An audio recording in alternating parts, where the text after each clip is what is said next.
a beast. Yeah, I'm in my own zone. It's beast mode time, so go hard or go home. I'm a beast. Yeah, I got it on my mind. See, I came here to shine, so let's get it on the grind. I'm a beast. Yeah, I'm in my own zone. It's beast mode time, so go hard or go home. I'm a beast. Yeah, I got it on my mind. See, I came here to shine, so let's get it on the grind. Step up in the building, swagger on point, right? Put your seatbelt on, cause it's gonna be a long night. It's gonna be a long fight, but then again, maybe not.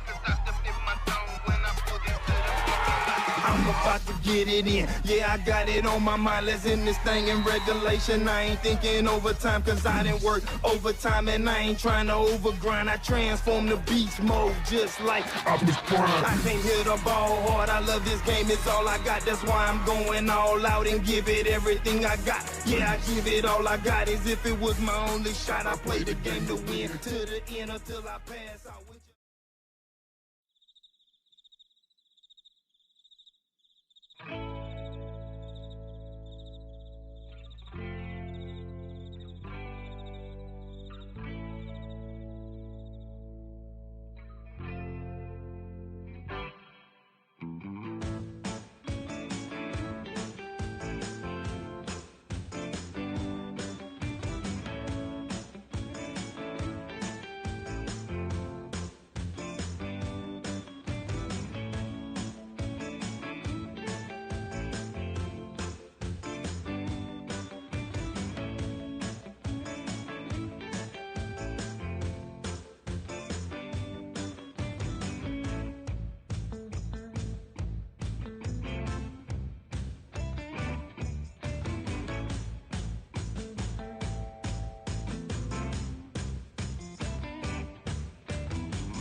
Sports give kids so much more than wins and losses.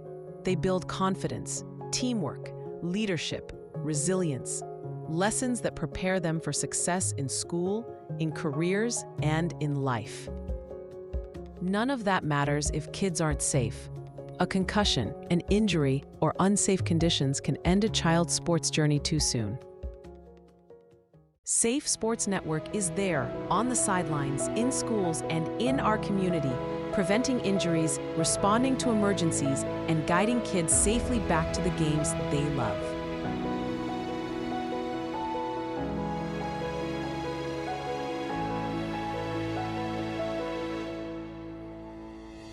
With every donation, you're not just funding a program, you're protecting kids' futures. You're investing in safer fields, gyms, and rinks. Please join us. Support Safe Sports Network, because every child deserves to play safe.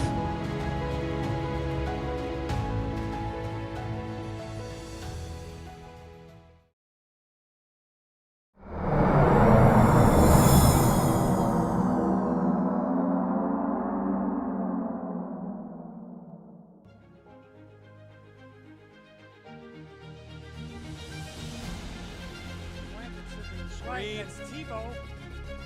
He's running all the way back to the left of the 5-down line. Stretches it out.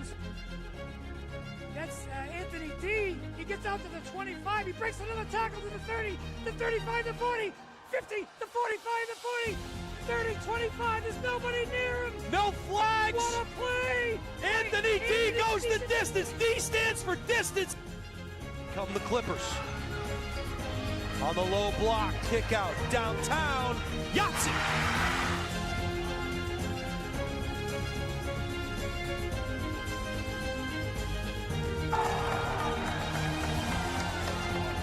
By Landry, 0-0, 0-on-0. Caruso from downtown, knocks down a triple.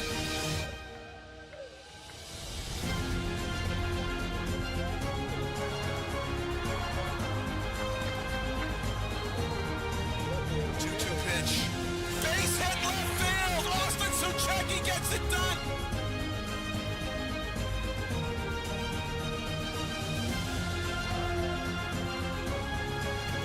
In front of the goal mouth, they jump for it. The header finds the back of the net. Hadley Camo with a spectacular play.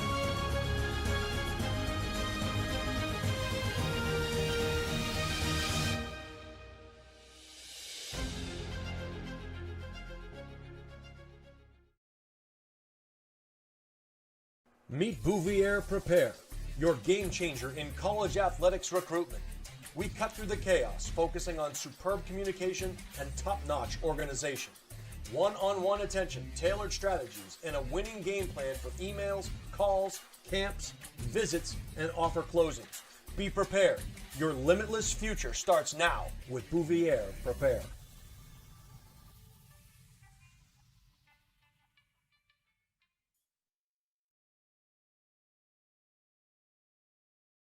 Hi, this is Terry Queenan from Earth Tech Systems Geothermal.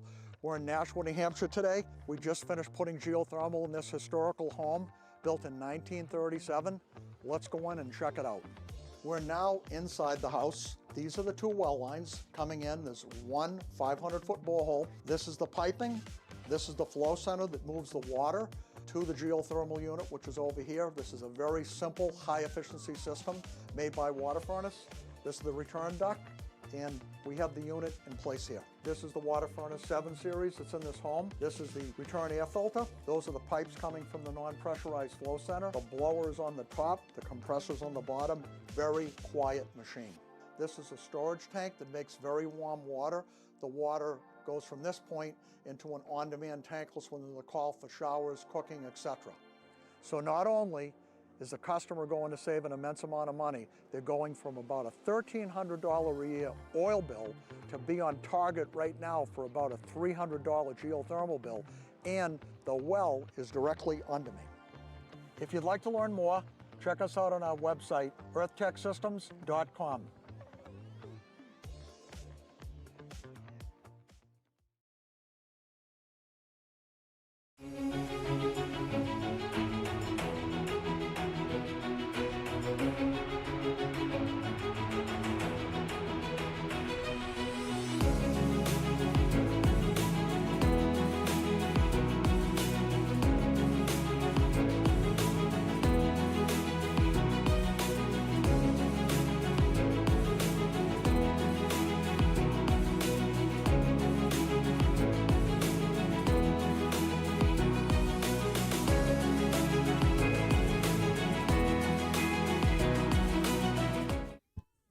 Good afternoon, everybody. Welcome to Stellos Stadium, and we have some great football action for you today in the Northeast Junior High League. It is our game 3 of 6 here this afternoon. It is the Nashua Cougars taking on the Windham Wolverines in a 5th and 6th grade junior team game. This is the JV game first, I believe. Are we playing the varsity first? The varsity game first. We'll do the last two games today in the opposite direction, but set to kick off from the 40-yard line are the Nashua Cougars. They're going left to right on your screen in their blue jerseys, blue pants with Columbia numbers. The Windham Wolverines in their white shirts with blue numbers, blue pants, set to receive the opening kickoff. It should be a good one. We've seen 2 games so far here today. And the rain has subsided significantly. The field, of course, brand new turf here at Stellos Stadium, has handled the weather quite well. Jason Roby calling all the action for you here on the color commentary and the play-by-play. Steve Cody, the man on the moving pictures, as always,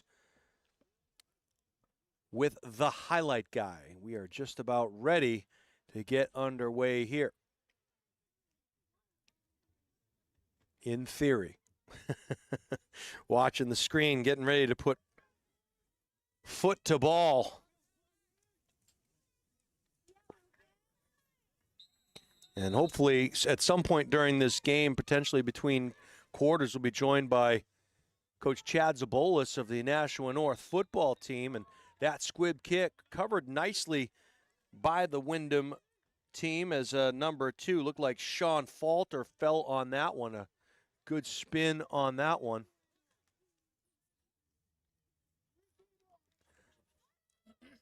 It'll be 1st and 10 for the Wolverines as they set up shop at midfield.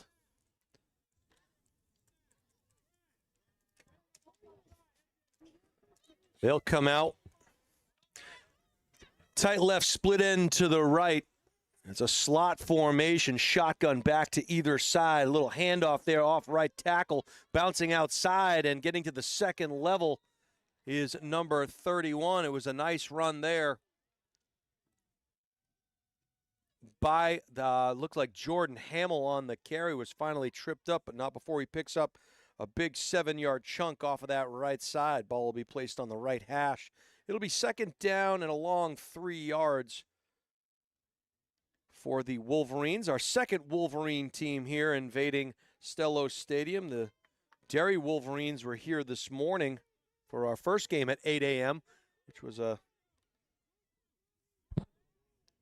in a deluge of sorts. Tight end to the left, slot to the right, motion to trip, slot trips, quarterback rolls to the right. It'll be a student body action to the right side, trying to outnumber him. Nice little dead leg dipsy-do, how are you, for number 3, Connor Kelleher, as he steps out of bounds just short of the first down.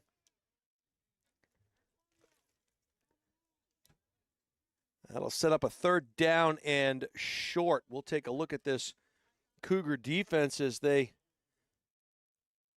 try to stop this 3rd down play. Windham content just to try to move the sticks, move up and down the field. A great feeder system here by this Windham team. They feed the high school program. Meanwhile, as we've said all day long, this Cougar team will feed the high school team, the Nashua North Titans. Motion to trips on the other side. It'll be a student body left, and again, keeping the ball around the left side with some real estate, getting out there and finally tackled down around the 30-yard line. Looked like number 8 was Johnny on the spot.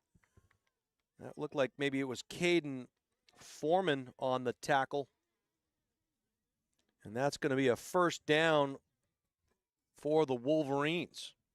So 1st and 10. And they'll wind the clock, 9:06. Hey, the Nashua Cougars is a nonprofit organization created to give every child the opportunity to reach their greatest potential in youth football. They work with the Nashua High School North coaches to ensure their athletes are ready to compete at the high school level by the time they arrive. To learn more, go to the Cougar website at nashuacougars.net. Double tight end employed, full T backfield off the left side, cutting back against the grain with authority. Great gang tackle at the second level there. But a tough run by number 23. That was Mickey Duff. And Duff bangs his way ahead for 6 tough yards before the secondary could get involved in the play. Once again, looked like Foreman was in on that as well. And the linebackers for the Cougars, number 21 for the Cougars, was on the play. Get a little stoppage here. That was, looked like Giovanni Guarino kind of led the charge defensively for the Cougars, along with number 52.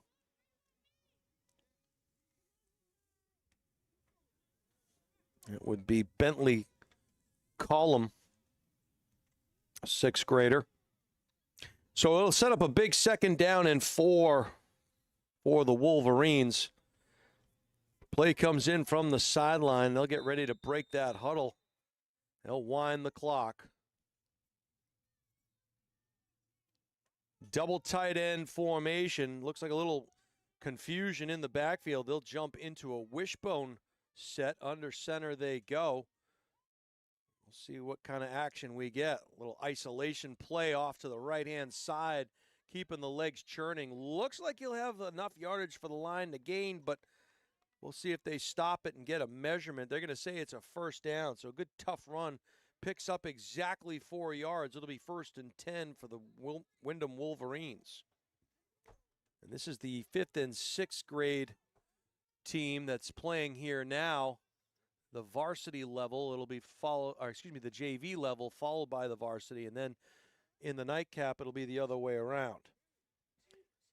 Double tight ends again, this time a T formation employed. It's a shotgun formation employed with a wing to the right. Off to the left-hand side. Off. Got the edge there, number 57 with a tough run. That would be Michael Enriquez.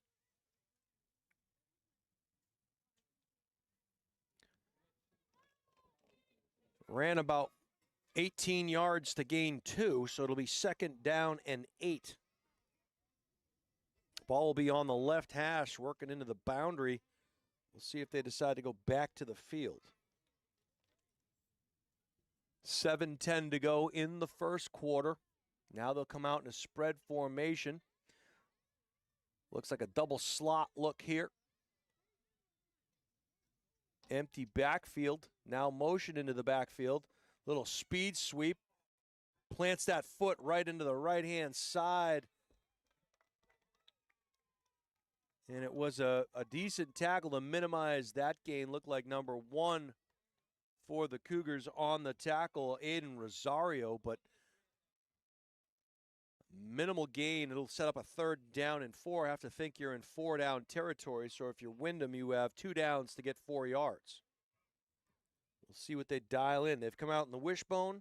They've come out in the shotgun. They've come out in the T and the spread. And now again, shotgun formation back to either side. Quick handoff, right side, got a seam. Bounces to the outside, breaks contain, and he is in for the Windham Wolverine touchdown. That was Jordan Hamill, and he is in for 6.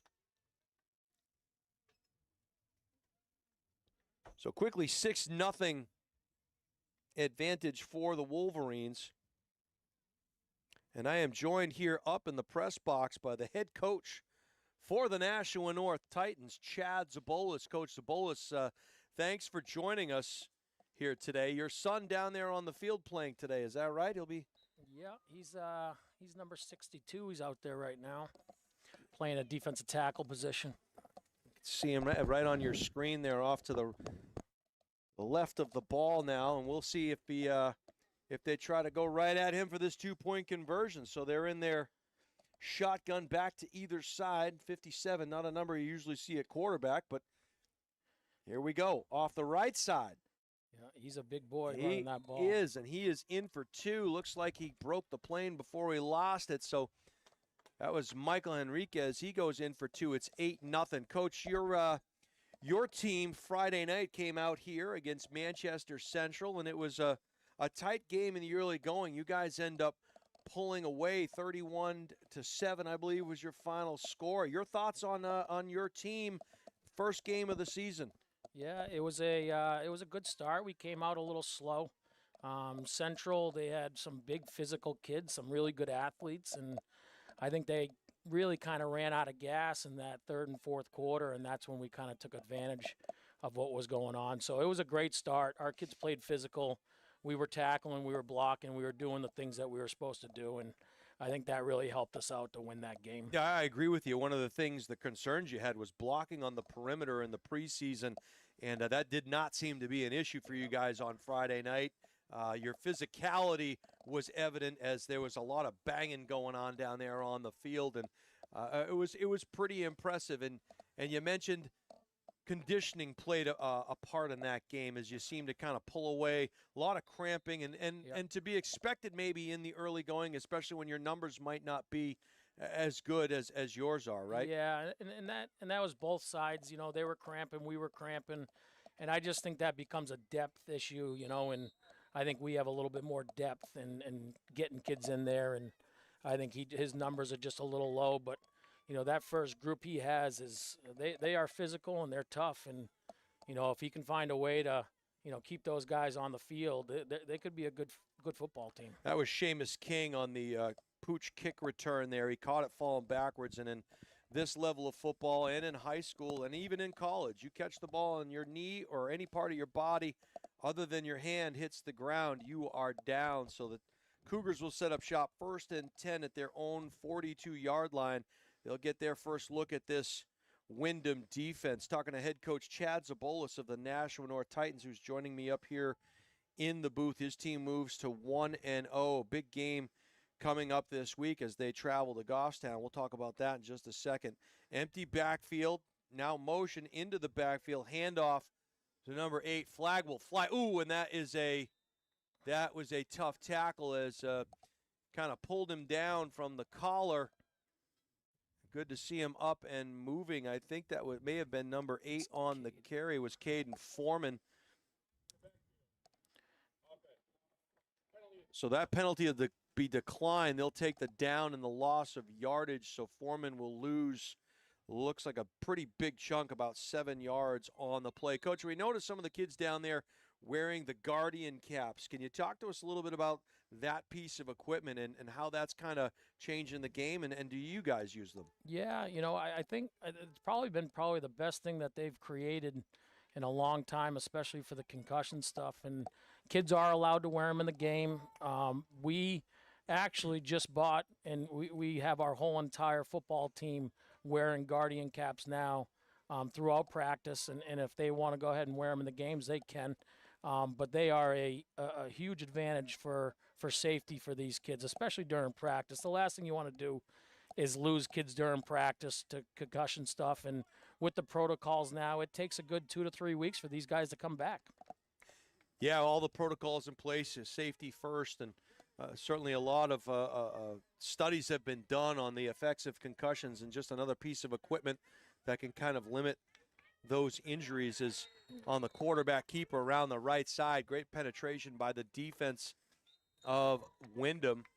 It looks like a lot of motion issues here with false starts and illegal shifts from the Cougars right now. Talk to us, Coach, about the timing of something like this when you run this kind of an offense and the limitations set in terms of practice time during the week. How much time do these guys have to go on the field? Because I know you have a lot to do with helping these programs out. Some of these coaches are actually on your staff on Friday nights. They come into the school and they sit down with you. How long are these kids at it during the course of a week? Yeah, I mean, these guys, and it's kind of nice that my son plays for them, and I'm around the program and I can see what they're doing. But really, with these 3rd and 4th grade and this 5th and 6th grade, it's about tackling and blocking. It's not necessarily scheme. And once we get them to that 7th and 8th grade, then we start talking a little bit more scheme. But really right now is just getting these kids blocking and tackling the right way, holding the ball the right way, and that's what we're looking for. So, it is tough with this grade level to get motions down and things like that. And especially week 1, you're going to find issues with that. And you'll find issues with that even at the NFL level. Sure. In those first couple of weeks. Erico Anthony is the quarterback who carried on that last play. He's in the shotgun right now.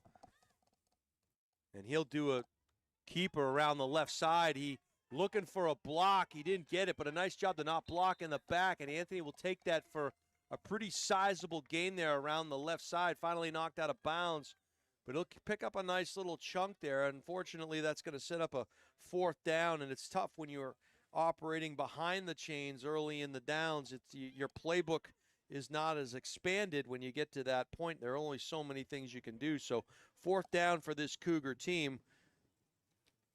Coach, Yep. you guys head to Goffstown this week and like Stello Stadium, a very nice field over there. They've got the lights and the gadgets and everything blinks over there, and it's pretty cool after a lot of loud music playing. Of course, we have the noise ordinances here. We can't do as much in that regard. But what's this Goffstown team look like that you're going to be playing this week? So far seeing them on film, they're very physical. They're not going to be as big as Central was, but they're definitely physical and they fly around. Their facility's unbelievable. Brand new turf, the lights. It's a bright light game in a small town community. They have a great concession stand, which we like. You know how we are with that. Yes, indeed. Oh.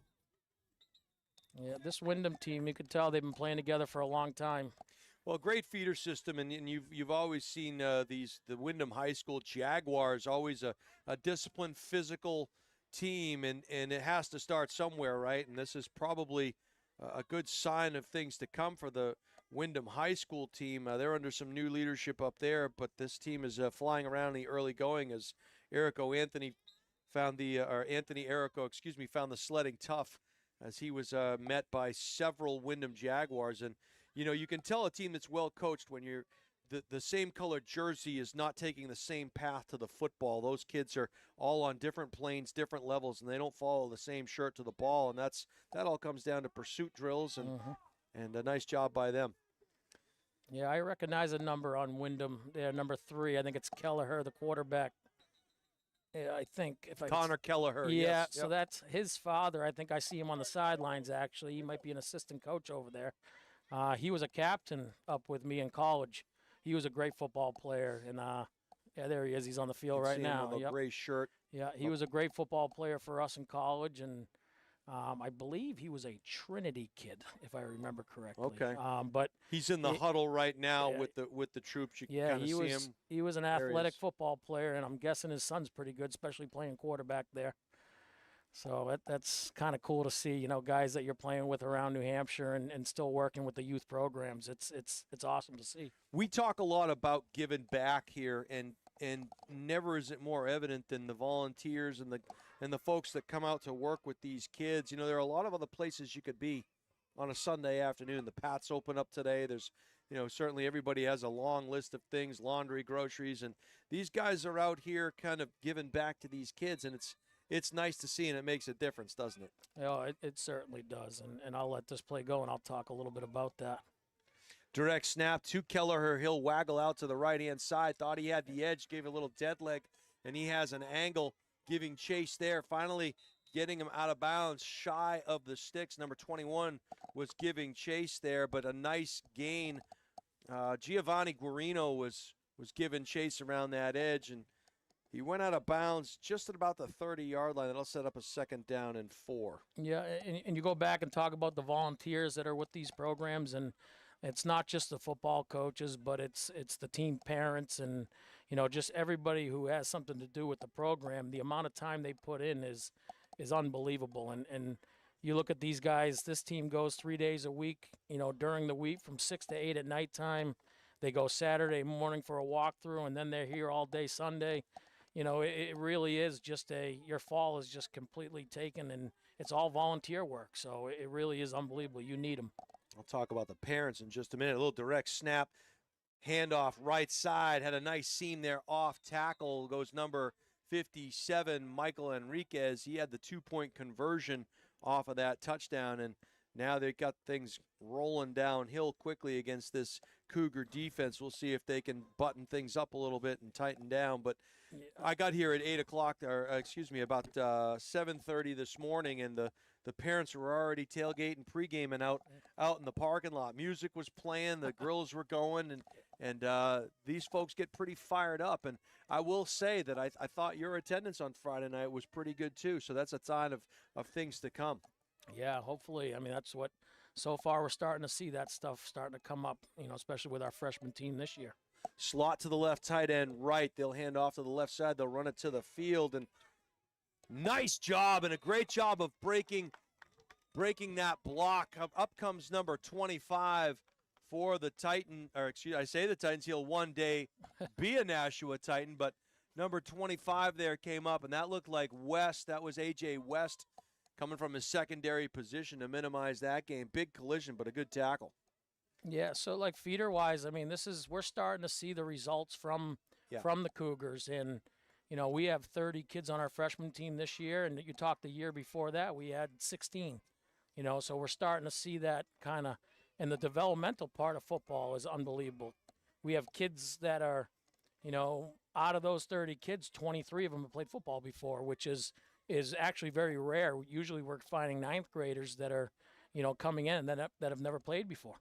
Motion to slot trips. It'll be the quarterback keeper around the right side, and they got outflanked and outnumbered over there as finally knocked out of bounds is Kelleher, but he's going to pick up a 1st down, got a big chunk of yardage there. Coach, I'll tell you, we've been doing this now, and you kind of got us introduced to Mr. Beninati, and we've dealt with him and here on the highlight guy, and he's been outstanding. And talk about that relationship that you have and how important that is to grow that relationship, because you mentioned you're seeing a change in the numbers, and in talking to Jim Beninati, they've noticed that their numbers have actually multiplied ×2 as well. Some of it due to the fact of the success that you have at the high school, some of it because of the success they have here, and some of it obviously, the highlight guy. People are watching the live streams, hundreds and hundreds of views on the live streams. Talk about that relationship and how that's important to keep this thing rolling in the right way. Yeah, and when I first met Jim, and it was right away we had a connection, and I'll let you go ahead and do this play here. And they just run it again off to the right side. He's like a guard in the backfield. He is a guard in the backfield. Michael Enriquez again just pushing down inside the 5-yard line, right inside the 5. It'll be 2nd and goal from inside the 5. So talking about Jim, and he came in right from the get-go, and he was just, he's all about the youth of Nashua and getting them involved. You'll see a Cougar van that drives around Nashua, and they are literally picking kids up to go to practice. And they've done an unbelievable job just getting kids around Nashua that normally wouldn't know there's even a football program. And they're getting them involved, and I think the numbers are just going to continue to increase, and it's going to show for us eventually, Tight end to the right, slot left. Again, a quarterback keeper over the left side. He kind of stopped, and little dead leg there, just keeps changing course. Reaches for the pylon, going to be just short. Finally knocked out of bounds by a couple of Cougars. And that one is going to set up a goal to go from the 1. It looked like Aiden Rosario was the first one there to keep him from getting into the end zone, but a nice move by the quarterback, Kelleher. They're definitely working the outside perimeter. They see something there. And in any game, right, Coach, it's all about, it's a numbers game. You start at the football. Do we outnumber them at the point of attack? And if we don't, how can we? You mentioned using motions. We saw some unbalanced line in the earlier games today. It makes a difference. Just recognition, right? Being able to recognize that stuff as a defense. Yeah, I mean, and if you keep getting the edge like that, and your outside guys are blocking the way they should be, and you got some receivers that can stock block, it's hard to stop. You just can't. You're running away from where everybody is, and if you can't stop that, you're in trouble. That'll do it for the first quarter here from Stello Stadium. It is 8-0. The Windham Wolverines are on top, and they are marching, trying to get another score inside the 1-yard line. Jason Roby here on the color commentary and the play-by-play. Steve Cody is the man on the moving pictures. As always, you are watching the highlight guy. And again, I am joined by the head coach for the Nashua North Titans, Chad Zabolis. He's joining us up here in the booth. We're going to talk a little bit about his team and what we can expect from the Titans this year. Talk a little bit about their offseason as well. Hey, stay up to date with all the Highlight Guys upcoming live streams. Subscribe to the Highlight Guys Sports Network and our YouTube channel today, and never miss out on the games that you want to see. Just go to thehighlightguy.com, choose the live stream page, and click the buy button. For YouTube, search the Highlight Guy and hit subscribe, and we thank you in advance for doing that. Let's talk a little bit about Earth Tech Systems. They're a premier provider of heat pump technology with a strong specialization in geothermal HVAC systems by championing energy efficiency and sustainability. Their innovative solutions not only prioritize environmental benefits, but can also help customers save significantly on energy costs.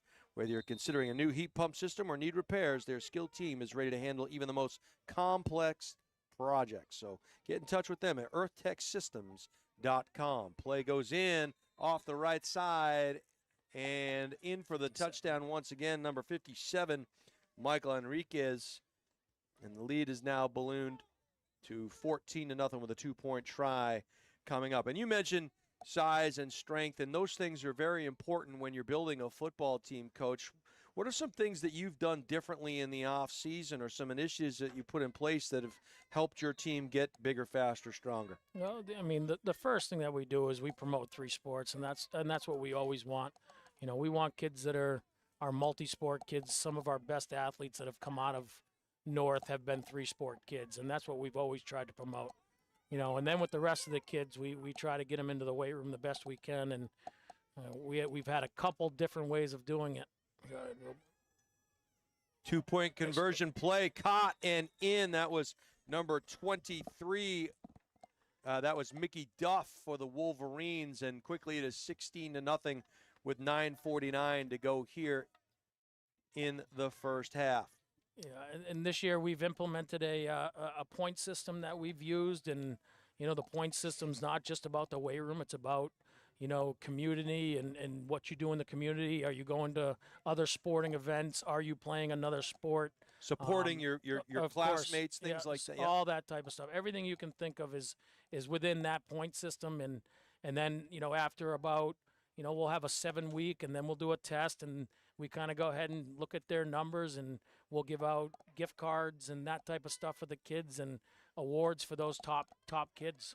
A lot of incentive-based stuff Yeah, to kind of it's team been, build. Yeah. It really, really has been a big thing for us this year that it's really kind of really set us apart from years past. And we see probably a good 20 to 25 kids in the weight room, depending on what sports they're doing. And a lot of the other coaches have been helping us out, too, with getting their kids in the weight room. We open up right after school, so some sports don't start until about 4 o'clock or so, and they let their kids come into the weight room with us. So that's why our numbers are getting bigger, and we can start doing it as a community and getting bigger and faster, with all our sports. Max Strubel set to put toe to ball here.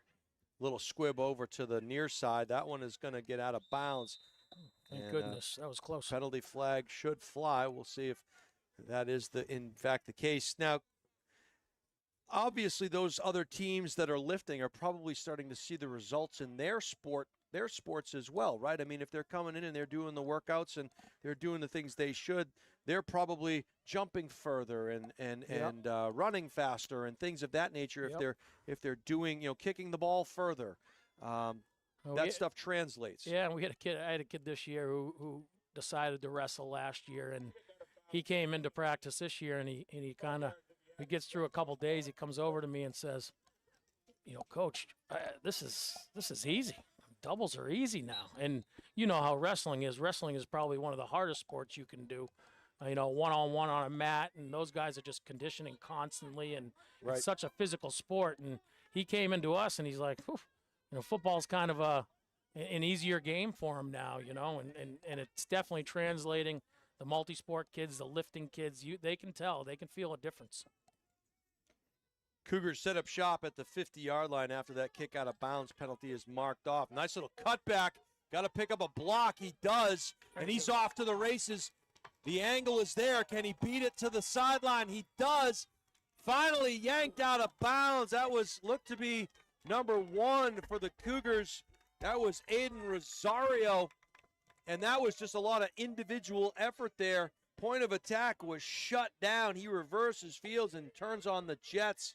Knocked out of bounds, but finally something cooking here as it looks like he ran out of bounds at approximately the 4-yard line. It was knocked out of bounds at the last minute. Great run there for him. He's a good little athlete. It's funny because, Roby, you and I are getting pretty old. We actually had his parents at North. So it's kind of funny. I'm sitting there watching practices, and parents come up to me and go, "Oh," and I'm like, "What are you doing here?" It's kind of, "Oh, geez, that's not good." I'm getting a little old. We're getting a lot old, Coach. Yeah, a lot old. You're right. Shotgun snap taken, and the quarterback will keep it. Nice little move there. Met at the goal line, powers forward. Seriously? And they're going to say second down. They're going to say he's just shy of the goal line. So who ran that one? Looked like the quarterback kept it. They're hustling up there. That was number 18. I think that was Anthony Errico.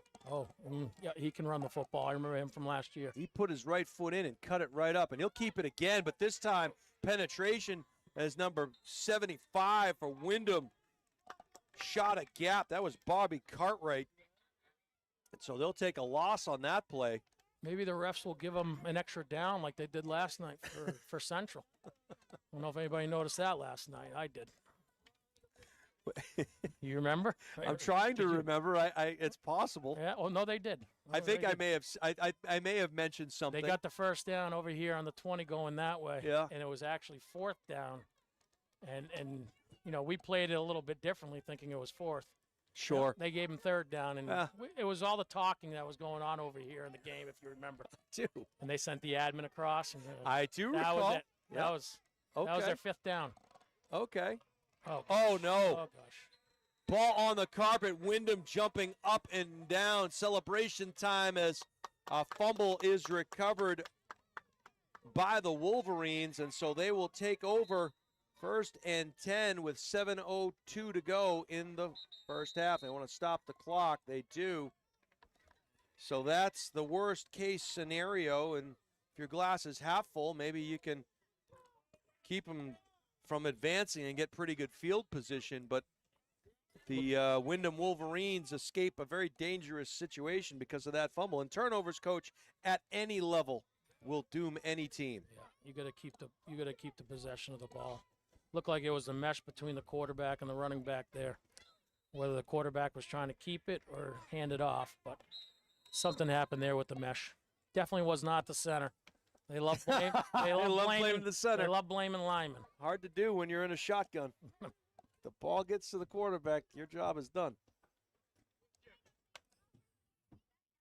And the blocking, of course. And official coming over to the near side. We'll see if we can tell what's going on. He's ahead of the officials now in New Hampshire. I also want to say, Chad, that they're always looking. We're talking about looking for coaches. Always looking for officials too, right? There's a shortage of officials. A lot of the games sometimes are changing to Thursday nights because they can't find enough officials. So if you're one of those people that sits up in the stands and has an opinion on those Friday nights, hey, get out of the stands and go volunteer and become an official. And not volunteer, officials get paid. And sometimes, that's the issue why we have issues with our Exactly officials, right. And a lot of those guys, they, not getting paid enough to be yelled at every Friday night. That's a good point. It's a good point. We talked earlier about, you have an obligation. The kids are always watching, right? The kids follow the lead of the adults sometimes. Shotgun snap forthcoming here. Handoff off the right tackle. They found that play. That's worked quite well for them. And, of course, as we know, every play designed to cut back against the grain. Very shifty. Finally dragged down there, but 31 for Windham. Jordan Hamill. And, Caden Foreman was able to tackle him, but not before Windham picks up another first down. Yeah, it looks like they're playing with two A-gap defenders there, and then the next guy out is a 5 technique, which is outside the tackle, and that's a pretty big natural gap. Big gap. Yeah. You just block out at the point of attack, block down. Charge timeout, Nashua.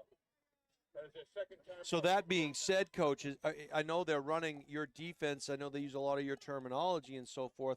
How about defensively? Do they mirror that as well? The younger guys, they're not with the third, fourth, fifth, sixth. Like I said earlier, it's mostly, they're doing their own stuff, and a lot of times if you try to do the stuff we're doing at this level, and with the motions and the zones and trying to have the quarterback reading kids, and it just doesn't work out. That's why at these levels I'm not too worried about them completely doing what we do. When they get to the 7th and 8th grade, that's when we start wanting to use our terminology and, everything we do. And that's what they are doing with the 7th and 8th grade. They come up as 9th graders and they know exactly what we do, how we call plays and, what the defense is running and what the defensive, positions are called and the blitzes and everything we do, they know. And it's such a big part of being able to kind of get into your summer and just start going, because these kids already know what they're doing, and you don't have to spend a lot of time, explaining that type of stuff, But, these lower levels, they should be learning about the line of scrimmage and what's a right tackle, what's a left tackle. And terminology, stance. Yeah, tackling is a huge gaps, thing. Yeah, tackling, blocking, and tackling, right? That's what these guys need to be doing, and they do. And I watch their practices, and they spend so much time on it. So, these guys aren't technically doing our defense. They're not technically doing our offense right now. They do a little bit of it, but not Well, you not can too see crazy. what you're talking about there. Looks like they just widened out one of them. Yeah. Yeah. We're having trouble on the edges. Oh, boy. Boy, they can really cut well, this Windham team. This number 55 might have a flag down, so this one could be coming back. We'll find out. Nice run there by Cole Balistreri. Definitely hold. Coach knows. No, just hoping.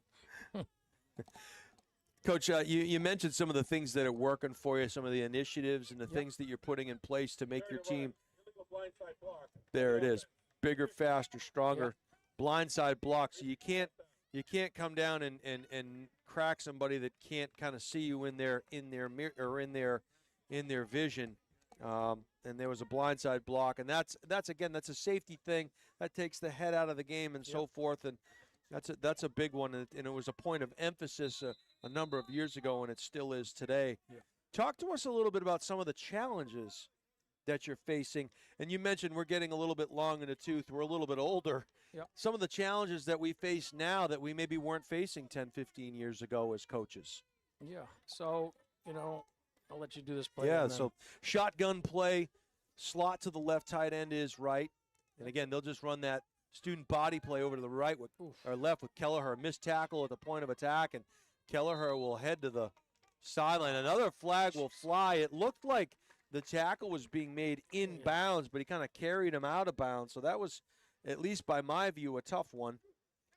But it's going to be a late hit. The biggest thing, especially, it's great for safety for kids and the rules that they're setting. But, the same thing with the NFL you have to adapt, and you have to figure out how to, teach the kids the proper way of tackling. Where back in the day, I mean, I used to live off the blindside blocks. I mean, it was my favorite thing to do. I would come off a screen pass, and I would try to be picking people off, They set up punt returns like course. that. They set up a wall. Yeah. They used to, and in the 70s, they used to be able to crack the inside linebackers below the knees. Yeah, of course. And now it's more about, hey, when you get to that block, you got to break down, play a little bit of basketball with him, stay in front of him, use your hands, box him out, wait until he turns around, things like that. You got to kind of wait for, and it's teaching moments. Even with getting to the QB, with our kids who get to the QB fast, they got to be lower, can't be hitting in the head, that type of stuff. We can really, blow up a good play. Sure. After this play, Coach, I want you to kind of expand on one part. There's that play again. They just their defensive ends running up the field, and he's creating an easy block for the outside player. But when I talk about the challenges that you face, what are the things that as a coach now? Obviously, social media. It was not around when you and I played. There was no such thing as Instagram or X or anything like that. What are the challenges that you're seeing now? You mentioned multi-sport athletes. A lot of kids are specializing now. Talk to us a little bit about the challenges you're seeing from a program standpoint and how you guys are trying to combat those things. Yeah, and I'll let you do this play first, and then allow you to think about it. I'm new to this stuff. Well, I'm new. Do I talk over the play? You're doing great. No, you're doing great. You have a slot to the right, shotgun formation, tight end up top, motion to slot trips. We're going to get a little swing pass to the boundary here, and again, 57. He catches the ball. It doesn't look like it's going to amount to much. Then he picks up 7 or 8. Michael Enriquez on that swing pass gets enough for the first down, and they'll move the sticks. 1st and 10 from the Cougar 40. Go ahead, Coach. So social media, I think, can be, obviously there's challenges, but I think there's also huge benefits. I mean, the amount of exposure that kids can get for college level, prospects, and they don't have to pay for services now. They can get their stuff out on their own. They can go ahead and they tweet out to coaches, and they do all that stuff on their own, and you don't need to pay for that stuff. I remember I paid somebody back in the day to put a profile together for me and had to mail it out to colleges and get your film out. These kids are just doing it right on social media now. The other part of that is now you got other coaches that are in high school that are trying to recruit your kids. The prep schools and, private schools are starting to take away some of these. That's a good hit there. A nice run, though. The tackle down on that side looked like number 18 was in there again, Anthony Errico, but not before picking up a big chunk of yardage. Was number 31 again, Jordan Hamill. So, we're facing the challenge of legit trying to keep your own kids. You have to kind of recruit your own kids to stay here. They think they have to go to, a special prep school or pay for school or, to get exposure. And that's not true at all. I mean, we've had plenty of kids go big-time football at Nashua North and kids, Yeah. Kendall Reyes, who went 49th pick in the overall draft of the NFL. Yeah. So if you're a good enough football player and you're a good student, these colleges will come find you no matter where you are. It doesn't matter what school you go to. I think you're absolutely right, and it's, and we'll let this play kind of wrap up. But wow, he's just gonna. They cannot tackle him as Enriquez has his second touchdown of the game.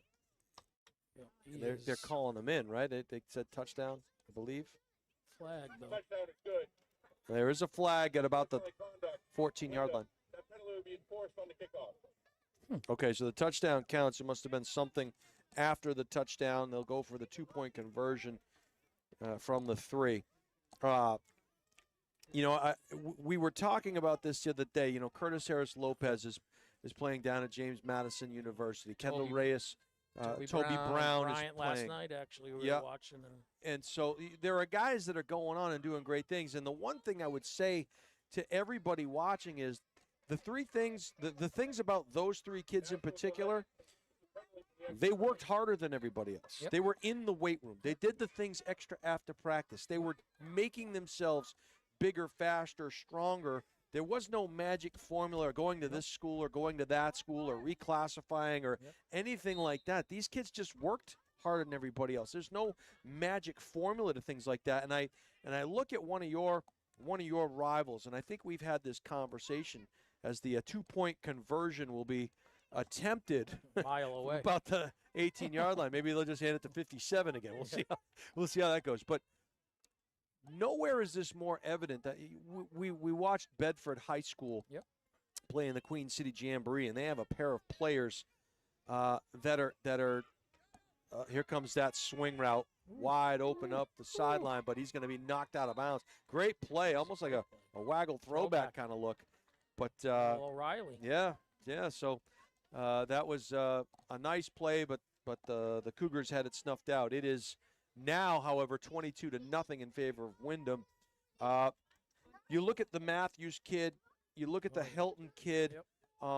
These guys are playing, could play Division I football, caliber football. They're both going to play Division I lacrosse, and they've stayed at their school because if you're good enough, they'll find you. Yeah, they will.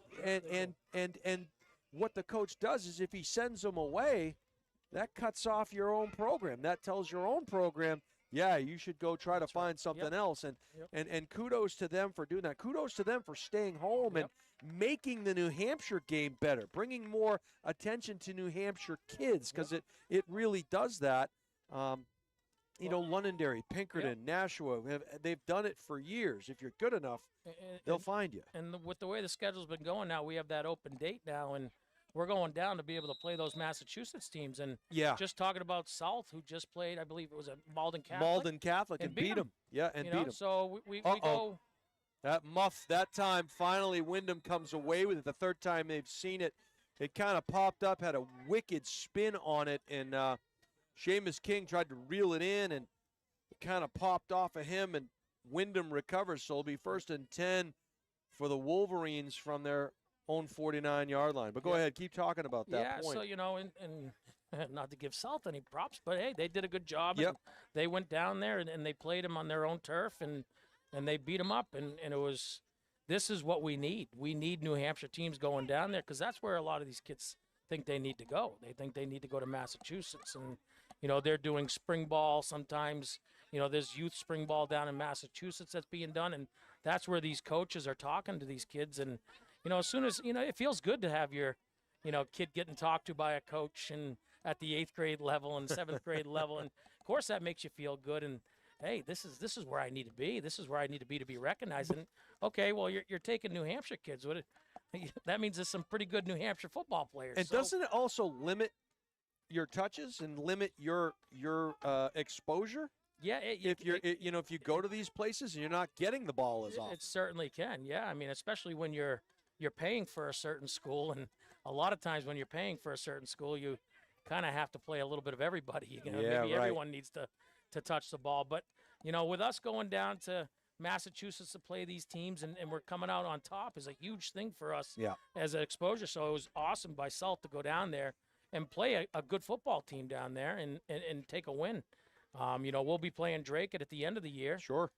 He'll be coming up here as Coach Knight, who, was a South guy. He's the head coach at Drake, and he was all pumped up about having it at Stellos. So, yeah. Who, by the way, another New Hampshire guy that Yep. went and played Division I football, who was a starting quarterback at UNH, as a public school kid, and has a Canadian CFL Grey Cup ring from winning the championship. And there goes 57 again, just trying to get around that edge and just making life difficult on the secondary for the Cougars. Is coming up to make the tackle that time was Aiden Rosario. But 57, if he gets vertical, he's shown the ability to run past you and run over you, Michael Enriquez. Yeah. This feels like about 4 years ago when I used to be up in the booth, Jason. I'm not in the booth anymore. It's a little different. Heavy is the head that wears the crown, Coach. You are down there. And talk about the differences that you've noticed, because obviously having been there, I could talk about it forever, but what are the differences for you now going from that position coach to start, then a coordinator, now the head coach? It's a lot different, isn't it? It's certainly different. There's a lot less coaching that you're able to do, to be honest, and there's nice. That was a pretty got to the QB there. Yeah, that was a good play designed into the boundary. They went trips to the field, and they were little swing pass into the boundary trying to set something up. It was well played, actually, by the Cougars, so nice job defensively there by them. Going from O-line coach, which was probably the best thing ever, was just being the O-line coach. You're just coaching your kids. You got a practice plan that's done by the offensive coordinator. You got your time periods, and you just kind of go to town from there.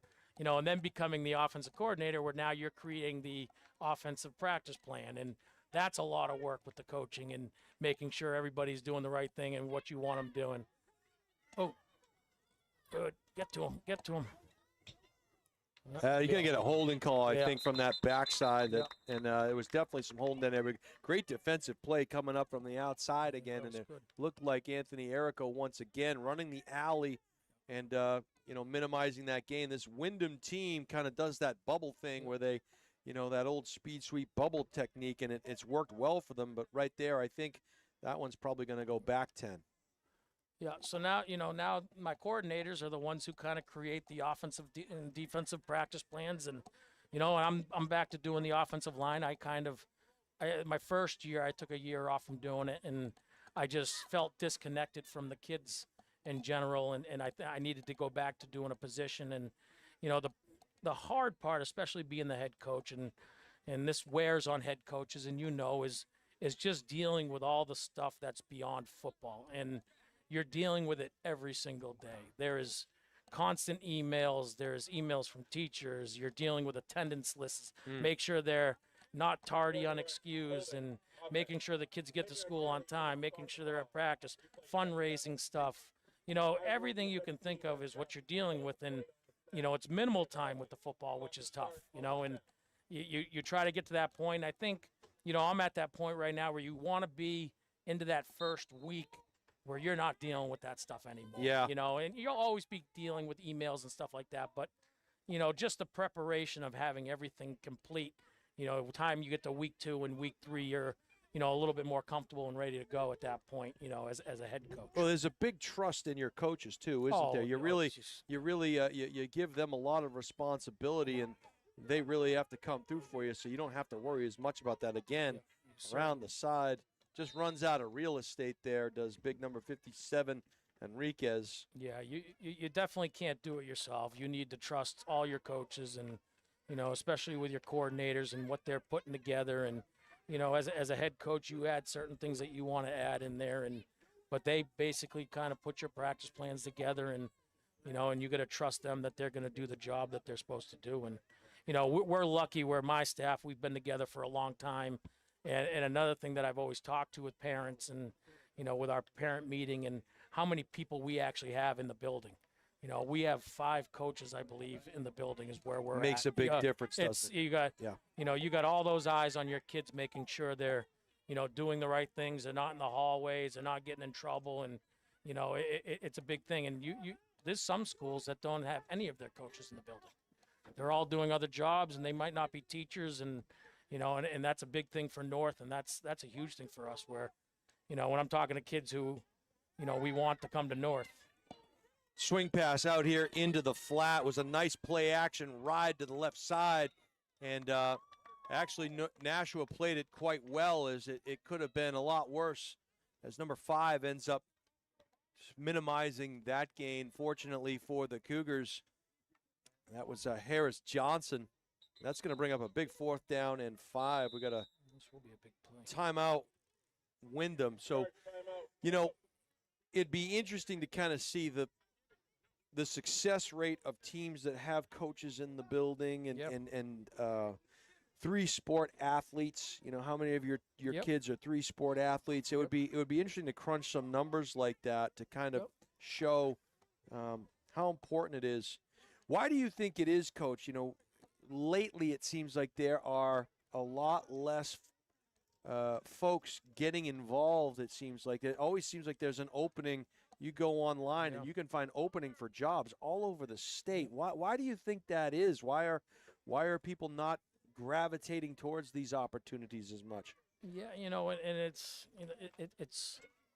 hard to kind of see exactly what it is, but you have not only just issues with parents and issues with kids, and like you said, we're dinosaurs, and it was a little different back then, and you didn't have to deal with parents and social media, and the last thing a coach wants is you come out of a game and you go see on social media and everything's getting thrown at you and blamed on you, and a lot of these, tough people behind the screen, right? And a lot of these coaches are, you go to the middle school level, those are volunteer coaches a lot of times, or they're getting paid $1,200 to do a whole season, and so it's hard. Translates to like 37 cents an hour. Yeah, exactly. And if you're a teacher, there's a lot of other things you can do after school that's going to make you a lot more money. But we obviously don't do it for the money. That. But that's something where that's why you don't have the middle school coaches that are coming out flying, and they're worried about getting in trouble for saying the wrong thing to a certain kid, or that type of stuff happens all the time now, and I hate to say it, but a lot of parents don't hold their own kids accountable anymore. And it's just how it is. And sometimes we hold them accountable, and then all of a sudden I get a phone call back, and he's playing for me again, because we come up with an excuse on why the kid did something specific. Right. And that's hard to coach. I mean, that's hard to deal with. Yeah, this one bounces to the outside once again, as number 31 is off to the races and avoids a tackle, and I think he may have gotten his feet inside the pylon. Yes, he did. Again, number 31 off to the races. Another touchdown for the Wolverines. Jordan Hamill has his 2nd touchdown of the day. And they got some good athletes. They do. And this Windham team is definitely pretty good, because I think there's some good players down here on this Nashua team. There certainly is. They had a great jamboree, and they played real well in the jamboree. So this is, I think, a little eye-opening for the Cougars right now. Well, speaking of eye-opening, we're going to watch that 7th and 8th grade team that we watched win a state title last year. That is a pretty impressive group. And you and I spoke a little bit. We'll watch this 2-point conversion here, but you and I spoke a little bit about that. We'll talk about that in a second here. Is taking the direct snap, number 57, he hands it off, and number 3 will just kind of jaunt into the end zone. So now they're starting to come back in towards the middle, as the defense maybe has widened a bit, and it's a 1-2 punch as Connor Kelleher takes that one in for the 2-point conversion. Your score with 39 seconds to go in the first half. It is Windham 29 and Nashua 0. This 7th and 8th grade team, and Coach Fowler, Travis Fowler, who's part of your staff, but has taken a lot of what you guys do and brought it down to that 7th and 8th grade team. That is a pretty special team, and it's not guaranteed, but you have to look at that team being mostly 7th graders a year ago. What is it that you see with that group that you like?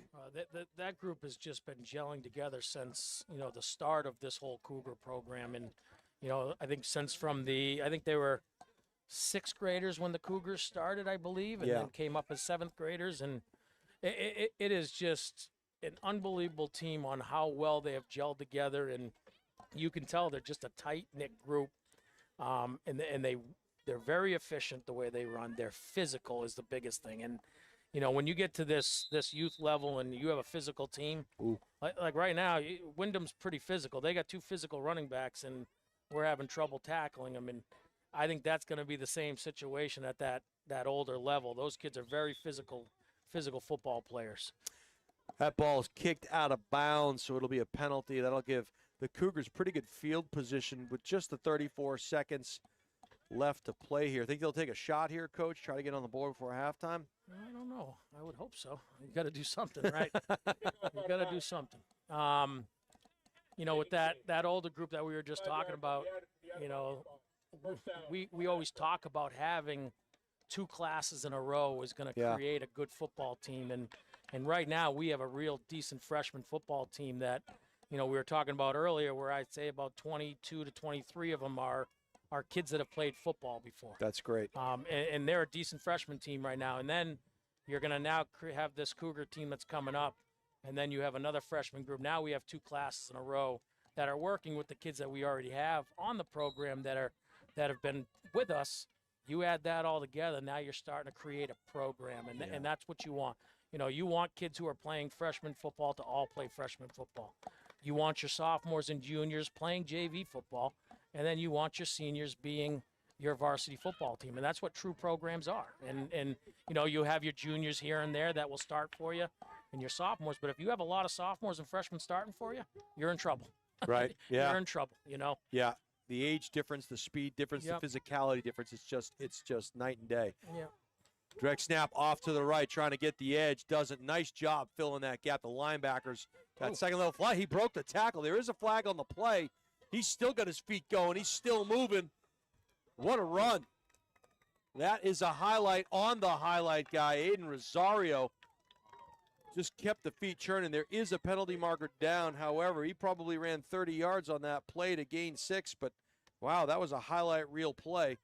We'll check the flag and see what's going on with that. And we're going to get a false start. Legal formation. We talked about that in the earlier games. You got to have 7 men on the line of scrimmage. Someone must have been in the backfield. So that's just one of those things, right, Coach, where you just the little things that you do day to day. Am I lined up in the right spot? Yep, that's the tough part of the game. You know, that's where, you know, you get a big play, or, well, it was 5-yard game, but it looked like a big play. Sure did. But, you know, and then it gets taken back by a false start or an illegal shift or a holding call or something like that. That's tough. Those are killers, especially against a real good team. Yeah, it takes the wind right out of your sails, you know. So the Nashua will call their timeout here to preserve potentially what would be the last play of the first half. They're down 29-0 here, and they'll try to get something going. That'll give us a chance to talk about EarthTech Systems. They're a local premier green heating and cooling technology company. Their goal is to save you time and money. They specialize in geothermal HVAC systems. For your heating or cooling needs, contact the experts at earthtechsystems.com. No install or repair is too challenging for the experts in green HVAC technology. There's the motion there. Little inside handoff on a counter. Oof. Man, they just fly around. They read their keys. A nice tackle there. It looked like there was a hole there, and then could be gone. Willie Fanjoy on a nice tackle there. The first half will come to an end. You are watching on the highlight guy. We got to pay some bills.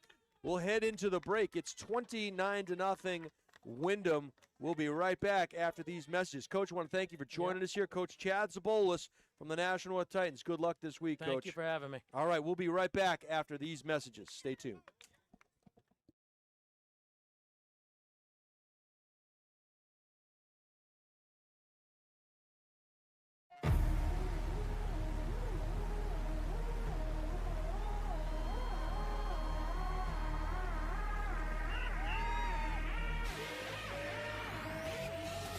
I'm a beast. Yeah, I'm in my own zone. It's beast mode time, so go hard or go home. I'm a beast. Yeah, I got it on my mind. See, I came here to shine, so let's get it on the grind. I'm a beast. Yeah, I'm in my own zone. It's beast mode time, so go hard or go home. I'm a beast. Yeah, I got it on my mind. See, I came here to shine, so let's get it on the grind. Step up in the building, swagger on point, right? Put your seatbelt on, cause it's gonna be a long night. It's gonna be a long fight, but then again, maybe not. I'm about to get it in. Yeah, I got it on my mind. Let's end this thing in regulation. I ain't thinking overtime, cause I didn't work overtime, and I ain't trying to overgrind. I transform the beast mode just like I was born. I can't hit the ball hard. I love this game, it's all I got. That's why I'm going all out and give it everything I got. Yeah, I give it all I got. As if it was my only shot. I play the game to win to the end until I pass out with you.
Meet Bouvier Prepare, your game changer in college athletics recruitment. We cut through the chaos, focusing on superb communication and top-notch organization. One-on-one attention, tailored strategies, and a winning game plan for emails, calls, camps, visits, and offer closings. Be prepared. Your limitless future starts now with Bouvier Prepare.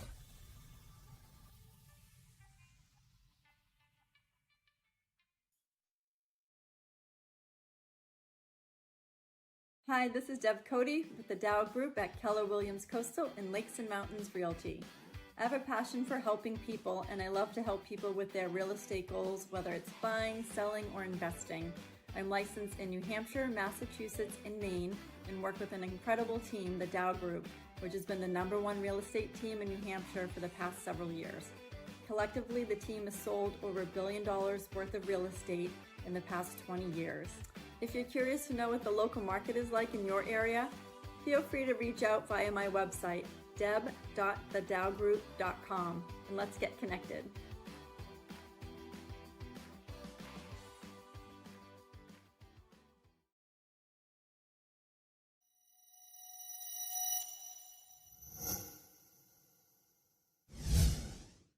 Are you looking to play sports in college?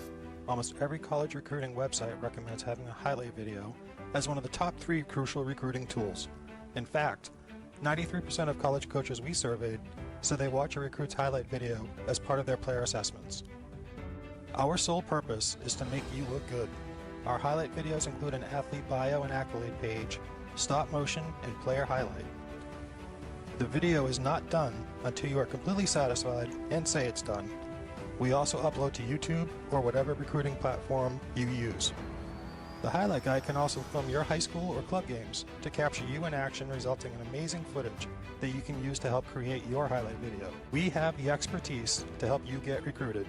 Check out our website at thehighlightguide.com or contact Steve at thehighlightguide.com to get started on your path to playing sports in college.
Welcome back to Stello Stadium.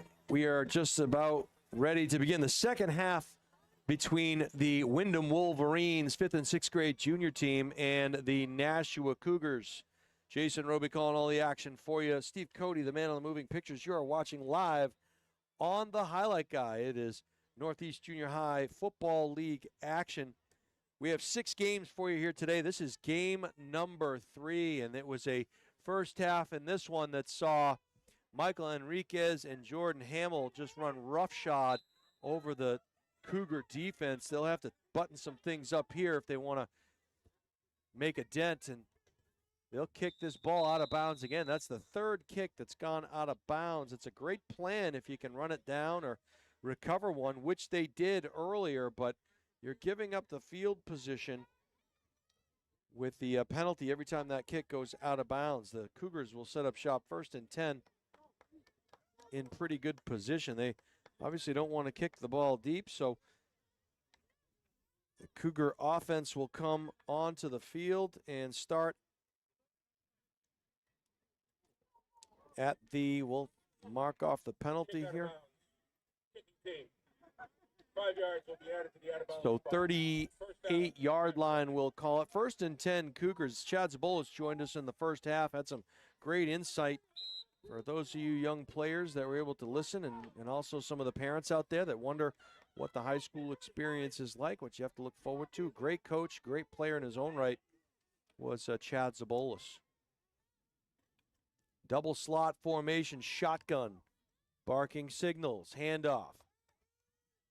Nice job blocking at the point of attack. Pick up a couple of tough yards there. It was number 5 for the Cougars. Seamus King, I believe it was. And it's the things close pretty quickly. This Cougar defense runs to the football really, really well. And things look wide open, and suddenly they're not. Pickup of, we'll call it 2, 2nd down and 8. This is our 3rd of 6 games here today. GB game to follow.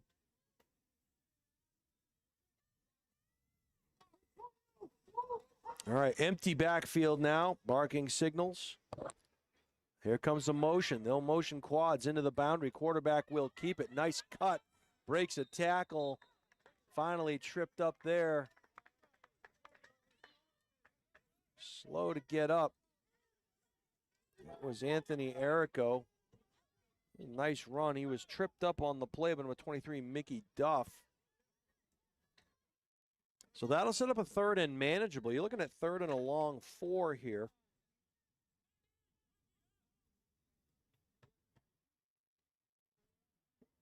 This Cougar team huddling up. They still huddle. Call the play in. Later on tonight, you'll see the varsity team. Everything is signaled. All right, this particular formation is a slot to the left, split right, 2 backs in the backfield. Student body right. And he pushes. He's going to be about 1.5 yards short of the line to gain. It was a good run, and I think down 29-0, you really have to go for this on 4th down. It was a good, tough run, good form tackle. Anthony was driving, and came up just short. So we're looking at 4th down. You can see the sticks right there on your sideline. With the 4 is they got to get to that big orange marker, looking at about 1.5 yards, give or take. Got to get past the 48.5-yard line if you want to get this first down. We'll see what this coaching staff has dialed up. A double slot set again. It's actually trips to the left. Wonder if we'll get some kind of a student body. We're going to get a timeout. Coach didn't like what he saw. My guess was going to be they're probably going to try to run some kind of a total sweep over here to the left side to the field where they have a lot of room to operate.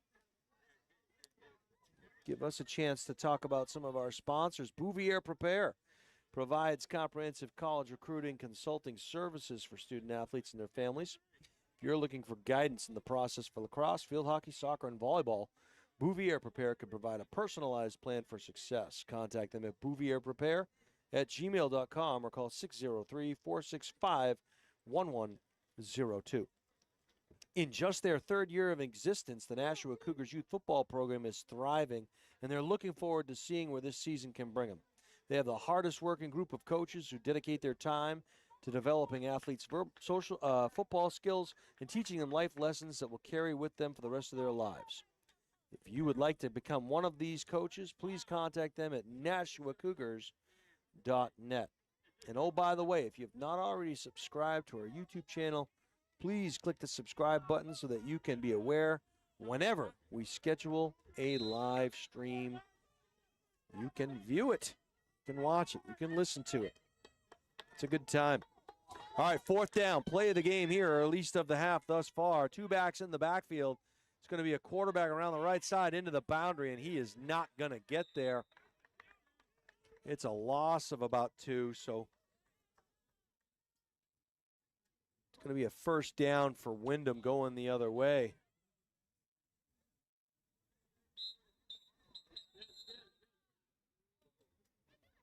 So they want to stop the clock with 6:30 to go here. They're talking about, you have to know that when the arms get waved, you got to stop the clock. And again, not an easy job. These folks operating the clock are volunteers. And it's a tough thing to do. There are a lot of moving parts on a Sunday afternoon at a youth football game. You got 1st and 10 for Windham. They're going to line up in a slot to the right. You got a tight end left. Shotgun snap. They're going to run power again. Ball hits the carpet, and I think they came back and got it. So Windham very fortunate there. Thought maybe that had ended up in the arms of someone in a blue shirt. It did not. We have a player down on the field. He lost his cleat. They're coming out to check on him. Hope he's doing okay. He's sitting up, so a little bit of discomfort. He's holding on to that ankle. Hope he's doing all right. Trainer out there looking at him. They're having a conversation. Hard to see a number. I believe it's a Jacob Guzman Diaz, number 22. Thought I saw number 22, and yeah, they're going to help him up. He's going to make his way over to the sideline. Nice round of applause. It is Jacob, and he's doing okay, so that's good to see.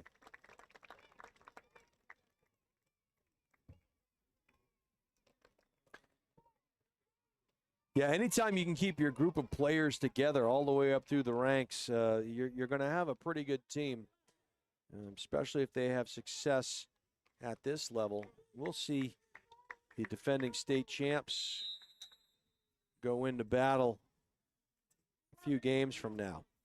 Slot to the right. Again, same play, and nice fill there, and that's what that should look like. I'm going to tell you right there, number 52 for the Cougars.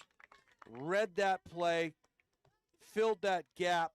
Bentley Collum just came in and laid the wood on that play. And now the Cougars have obviously made an adjustment, and that's what that play should look like. That was a play that really gashed them in that first half, and it seems like they've maybe made an adjustment or two to combat that. It's going to set up a 3rd down and 10.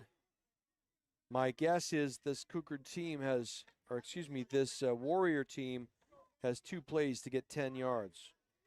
We'll see what they do on 3rd down. Tight end wing to the right, tight end to the left. 2 backs in the backfield flanking the quarterback. Here comes a counter play to 57. And they just got caught on the backside, not staying home. They ran a little crossbuck or a counter crisscross type play. They had everybody going to the side of the field. Instead, they run the counter play, and big number 57, Michael Enriquez, picks up the 1st down for the Cougars. Got to stay home on the backside. Can't chase too early. When the action goes away from you, sit home, 1-1000, 2-1000, then get on your Pontiac and ride. You're not going to make the tackle at the line of scrimmage. If you're on the backside, you're going to make the tackle somewhere down around the 2-yard line. Stay home. 2 tight ends, wing to the left, under center. Here comes a little power sweep to the outside. They have not given that look today, and this time the Cougars are up to the challenge. Number 21 was in there initially with the shoestring tackle. That was Giovanni Guarino, and then Zabolis was in there finishing things up. Jameson Zabolis, number 62. When Coach talks about those A-gap players, it's the player on either side of the center. And they still have it. They run a little wishbone kind of a power eye play. It cuts back against the grain, gets all the way down to the 19-yard line. Finally tackled initially by number 52 again, which was Collum, but not before picking up a sizable gain. Mickey Duff carrying the mail there. It'll be 1st and 10 for the Windham Wolverines inside the Cougar 20. And they just used that full house backfield to run a double isolation play through that A-gap, B-gap area. There are gaping holes off of those gaps. They run the same play to the other side and just nobody there to fill it.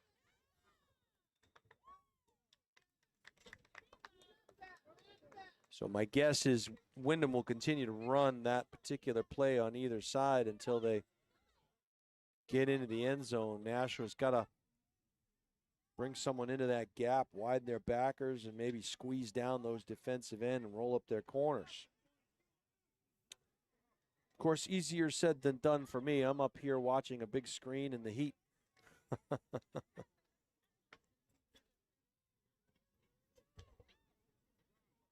Double tight end again, wishbone. Now it'll be a wishbone formation. Same formation under center. They're same play other side this time. And I'll tell you what happened there. Jameson Zabola shot the gap, tackled the quarterback, and they nearly lost the ball, if not for number 22. Johnny on the spot, Cade Yu, falling on that ball. It would have been Cougars' ball, but a good play by Zabolis, shooting in that gap to make something happen.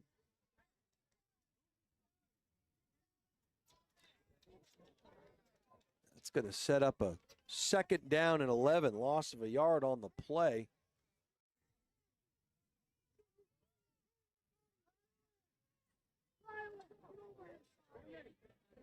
Now they go back to their shotgun, out to the outside. Got to stay outside, contain. Got to turn that back in. And he does just that this time. Good gang tackle. The gang's all here. They held him up at the point of attack. Just long enough to finish it off. Connor Kelleher on that carry. And I'll tell you, that corner's only job, keep everything inside of you, and the pursuit will get there. So now, 3rd down and 15. And we'll see, it could be that counter play again. It might be Enriquez's time. Yep, they're going to run that counter play maybe again to the boundary. Let's see if they do. They do not. Off to the right side. And a great play by the Cougar defense. Number 40 and number 21 there. Antonio Rosario, number 40. Number 21, Giovanni Guarino in the backfield. 4th down and about 16. So again, here, you just have to make sure they don't get 16 yards. You don't want to give up 15 either, but 15 is better than a touchdown. So you got to play smart defensively here if you're the Cougars. Again, Enriquez now lined up at quarterback in the shotgun. And he'll keep it and throw it this time. Now he's going to tuck it and run. Don't come inside. Stay to the outside. And it's going to appear that, yes, he does not have enough for the first down. And so this time the Cougars come away. The takeaway on downs. It'll be the end of the third. But again, when you come up, this Windham team very good at giving you that shake shimmy to the inside, and then they bounce it back out. If you are an alley player or an outside of line player, you got to turn it back in because that's where all of your help is. Great job by the defense there to stop the Windham Wolverines from picking up the first down. We'll turn things around. It'll be the start of the fourth quarter. 1st and 10 for the Cougars. They got a long way to go, but nice job. Nice defensive stop there for the Cougars. As we head over into the fourth quarter, 3 more games after this one. Speaking of playing sports, are you looking to play sports in college? If the answer is yes, let the highlight guy help you get noticed and recruited. We create highlight videos, film sporting events, and live stream, all with the goal of helping athletes get noticed by college coaches. The highlight guy, you are the star, so let us help you. Go to thehighlightguy.com or email steve@thehighlightguy.com to get started. That's steve@thehighlightguy.com. If you are looking to buy, sell, or invest in real estate, Deb Cody from the Dow Group at Keller Williams Coastal is a luxury realtor. She's licensed in Maine, New Hampshire, and Massachusetts and can assist you with your real estate goals. The Dow Group is the #1 real estate team in New Hampshire. Contact Deb at 603-945-2763 or email deb@thedowgroup.com.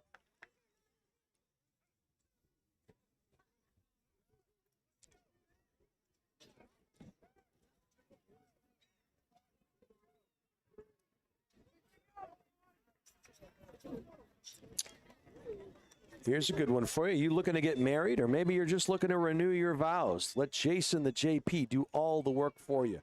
Contact him at jasonthejp.com. That's jasonthejp.com. That's me, Steve, by the way, in case you didn't know. Yeah, I do weddings now. Custom ceremonies just for you. Quarterback keeper handoff. Gets to the outside, trying to break a tackle. Just a swarm of Wolverines at the point of attack. It was a good ball fake. And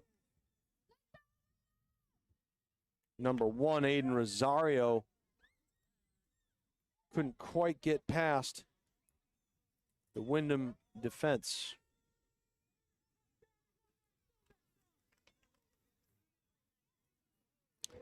29-0, 9:24 to go in this one. Jason Roby calling all the action for you. Play-by-play, color commentary. And Steve Cody is the man on the moving pictures. He is the highlight guy. I want to thank you all for joining us here today. This is our 3rd of 6 games. Shotgun formation, 2 backs in the backfield. When he took it away from where his blocking was.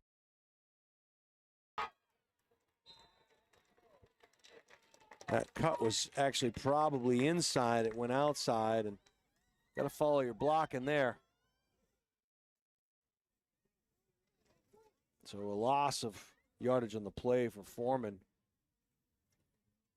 Maybe he did pick up a couple. Okay. Beat him to the corner. Big third down, and we'll call it 6.5.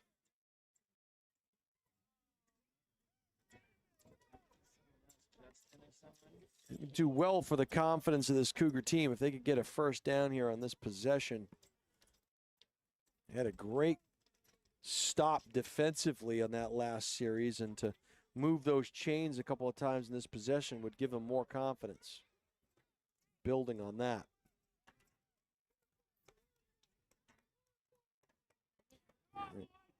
Ace formation or double slot formation. Barking signals in the background. Motion to trips. Here comes the snap. It is dropped in the backfield. Little shake and bake, but nowhere to run.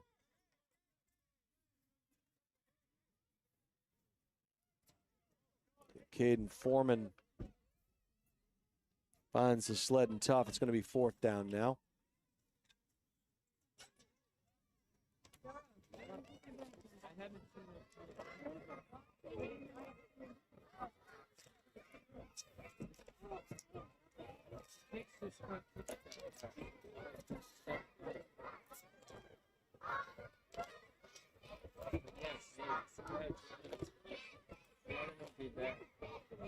All right. So here we go. 4th down. Long way to go. We'll see what they dial in here. Clock is running. 6:47 left in this one.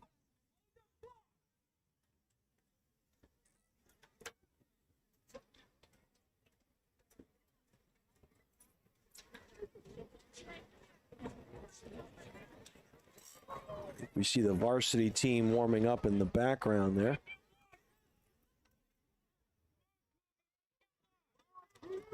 Or rather, the JV team, excuse me. This is the 5th and 6th grade varsity team, potentially. Foreman off to the right, breaks one tackle, tries to break a second, runs out of real estate. And will be tackled at about the 11-yard line, brought down there. It'll be 1st down. Windham going in. And if it is on the 10, it'll be 1st and goal, so they can't get a 1st down.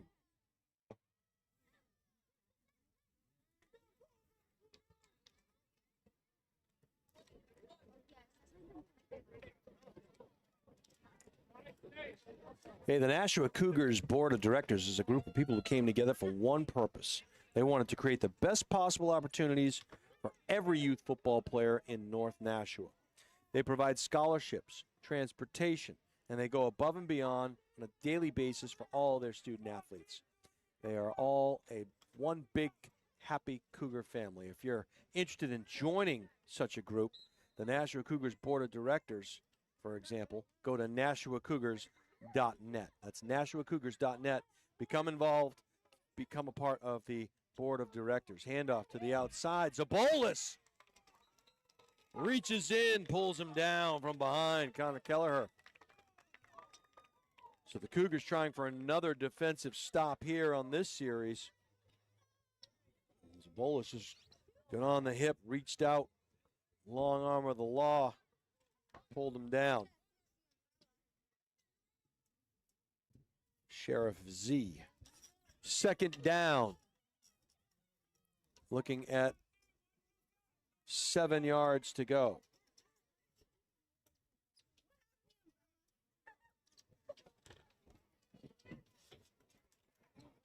Slot to the right. Now motion to slot trips. We're going to get a flag. We'll stop the clock. Right of the snap. Charge timeout. Nashua. Nashua didn't like something that they saw, so they'll call timeout and hustle over to the coach. That'll give us an opportunity to talk about Earth Tech Systems. They're a local premier green heating and cooling technology company. What's their goal? They want to save you time and money. I like saving time and money.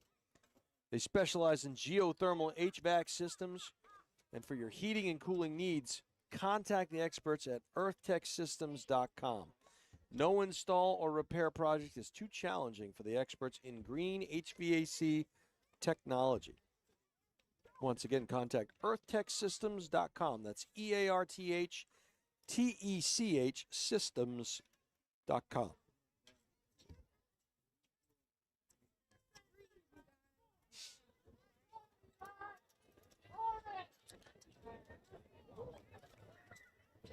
Okay, still second down and goal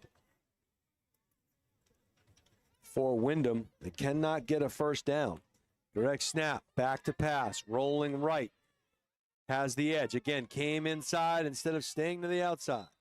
Pushed out of bounds.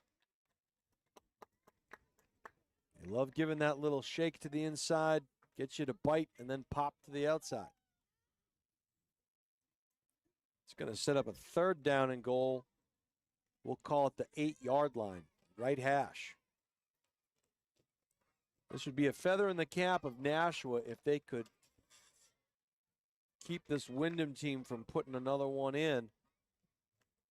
Be their second defensive stand in a row, and it would be something that this team can build on for next week. We'll see how it goes. We're going to get a timeout.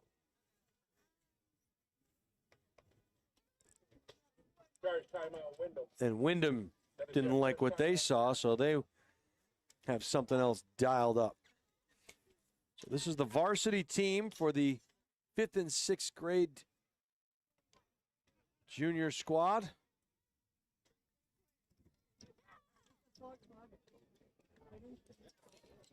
To be followed by the junior varsity game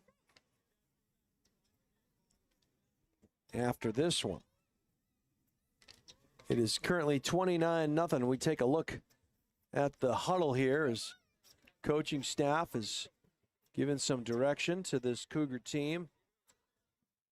Nice new uniforms here by the Cougars. And I guess I would say, Steve, those are black uniforms with Columbia numbers. Is that accurate? The black helmet, Columbia number.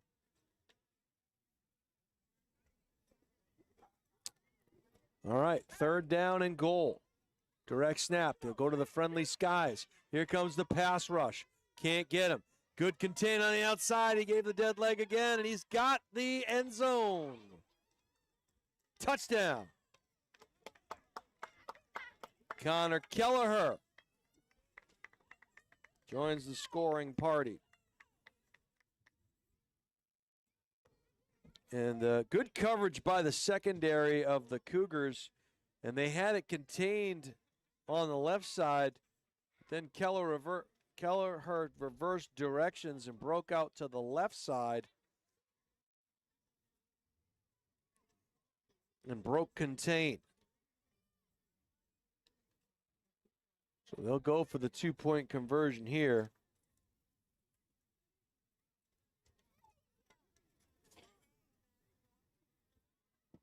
Waiting for the play to come in. They'll huddle back up.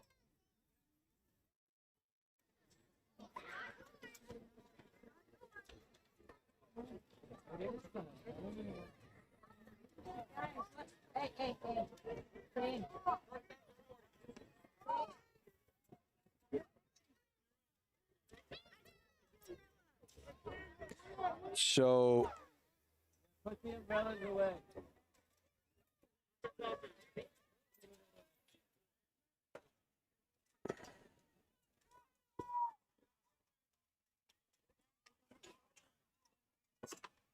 potentially, we'll see what the official says. So it'll be first down on the 40-yard line.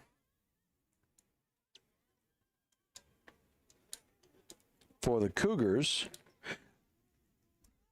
Not try the 2-point conversion. Apparently, once you get to a certain. First down, Nashua on the 40. The remainder of the game will be on a running time clock. Yeah, once you get to 35, you don't go for 2, and then apparently they just like in high school, you reach a certain score, the clock does not stop, except for timeout, injury, penalty, or score. They call it tips. There you go.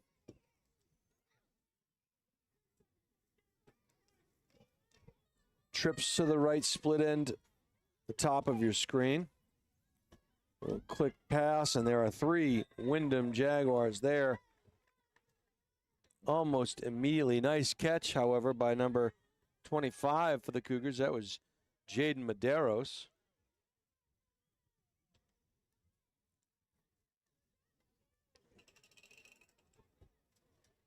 So loss of about 7 on the play.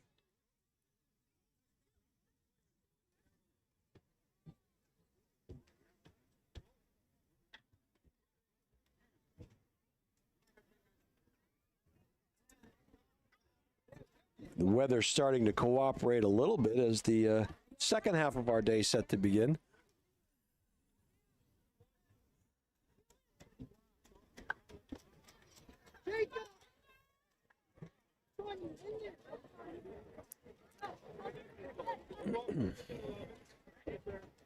All right, trips to the right.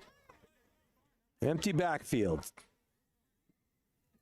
Twins to the left.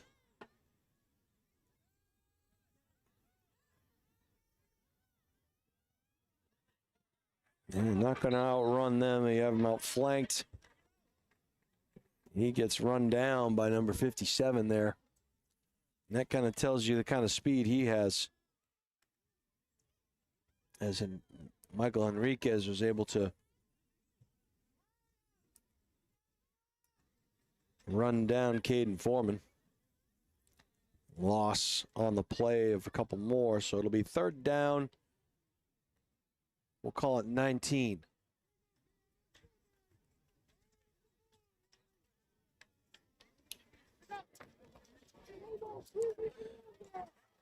This Nashua team had a couple of good defensive stands there at the tail end of this game, and a lot about positioning and where you are on the cutback and your pursuit angles and so forth. And those are the things that, you know, Coach Zabolos talks about that you need to be working on in practice. Pursuit angles, blocking, tackling, and so forth.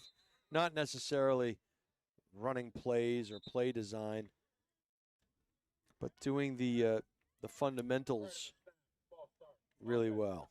And, you know, the Cougar team will watch this film back on the highlight guy, and they will make the necessary adjustments, and they'll become better. This team will improve as the season goes along, and because you can see them having made improvements in this game.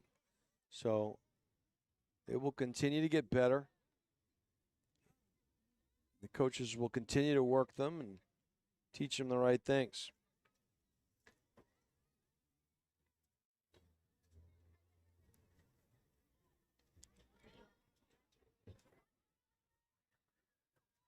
Third down and long for the Cougars. They'll line up. 2 backs in the backfield. Handoff, bouncing it to the outside. He's going to pick up the first down, potentially if he can stay in bounds. It just went out of bounds, knocked out, but a great run there by Aiden Rosario. He's finally pushed out of bounds. We'll see where they mark it. It's going to be about the 46-yard line. The line to gain is the 50, so they need about 4 yards to pick up the first down. So 4th down and 4. Huge play here for the Cougars with 22 seconds to go in this one. We'll see if they can pick up this first down. It'd be a big play if they can. They're blitzing off the edge, bouncing to the outside. He's not going to get away this time.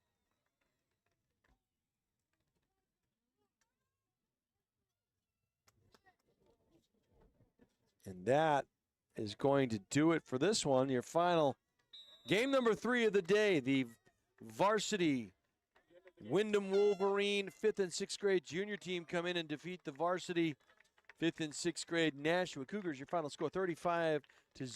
The teams will meet at the 50, show good sportsmanship towards one another, and that's what you like to see here in a game like this, regardless of what the score is, that both teams, you know, they're better for having been out here today, and there are a lot worse things they could be doing with their Sunday. So it's nice to see them out here with their teammates, playing hard, and that scoreboard will go back to 0, and both of these teams will go back to work on Monday. Take a look at the handshake line here as both teams congratulate one another and wish each other well. That's going to do it for game number 3 for us from Stello Stadium here in the Gate City of Nashua, New Hampshire. My name is Jason Roby. I've called all the play-by-play and color commentary for you. Steve Cody is the man on the moving pictures. He is the highlight guy, and you are watching on the highlight guy. We'll take a break We'll come back for the junior varsity game between the 5th and 6th grade junior Wolverines, and the junior Cougars. You are watching on the Highlight Guy. We'll be right back after these messages.